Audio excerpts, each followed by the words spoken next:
Give me your poor, give me your tired, give me your 8-game losing streak teams. Perhaps the Statue of Liberty can serve as an inspiration to the New York Mets tonight. They've tried just about everything else, including yesterday firing half of Bobby Valentine's coaching staff. Bobby Valentine himself, before the ball game, down at the batting cage, allowed us how, if the Mets don't get any better in the next 50 games or so, he fully expects that he, too, will be fired. That's an interesting sign there. Steve Phillips and Omar Minaya. Yeah, Omar Minaya, assistant general manager. And so news was made here yesterday, actually late last night, although Steve Phillips said, Joe, that he had decided to make this change on Thursday and said even if they'd come in here and had swept the series, he still was going to make these changes. Dave Wallace is the new pitching coach. There's Mickey Brantley, the new hitting instructor, taking over for Tom Robson. And Al Jackson, who was an original New York Met back in 1962 as the new bullpen coach in place of Randy Neiman. Let's go back to that. You said Steve Phillips said he wanted to make the changes anyway? You mean he would have made the change if they'd have won 2 games? He said on Thursday he decided that the changes were going to be made. And he did not talk to Bobby Valentine about it. Valentine himself did not find out about it until after the game here yesterday. Let's go to our colleague, Rich Eisen.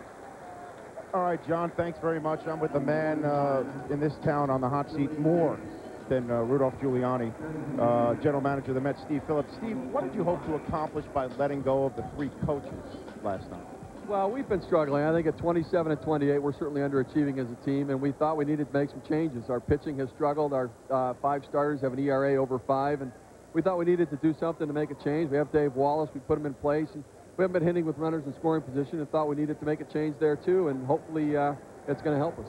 But these were more than just coaches. These were aides-de-camp of Bobby Valentine, the manager of this team. So what can we read into Bobby V's future with the Mets with the moves that you made last night? Well, I wouldn't read anything into it. I think that I made these decisions exclusive of Bobby and really isolated to these areas. I think that we need to affect some change there, and I think Bobby can manage the team, and he's going to pull it together with his coaching staff. We can assume Bobby wasn't too pleased to hear the news that some of his coaches were being let go. Well, if it were left up to Bobby's decision, he would not have made the same decision. But, you know, I'm ultimately responsible for how we produce and what we do with this investment that the owners have made, and in my view, we needed to make the change. Well, you're sitting out here in plain sight. You receiving any grief here in the stands from any Yankee fans? Well, it's part of being in New York. You get grief whether your team's playing well or not, but so far everybody's been behaved. All right, back up to the safety of the booth, John. Thanks, Rich. Some good questions he asked. Well, the one thing that I would also question is he pointed out that the starters had not been pitching well, and that's true, but the bullpen had been pitching well. So half of Apodaca's job was being done properly, and the starters, I mean, they've had injuries. Rick Reed, Al Leiter,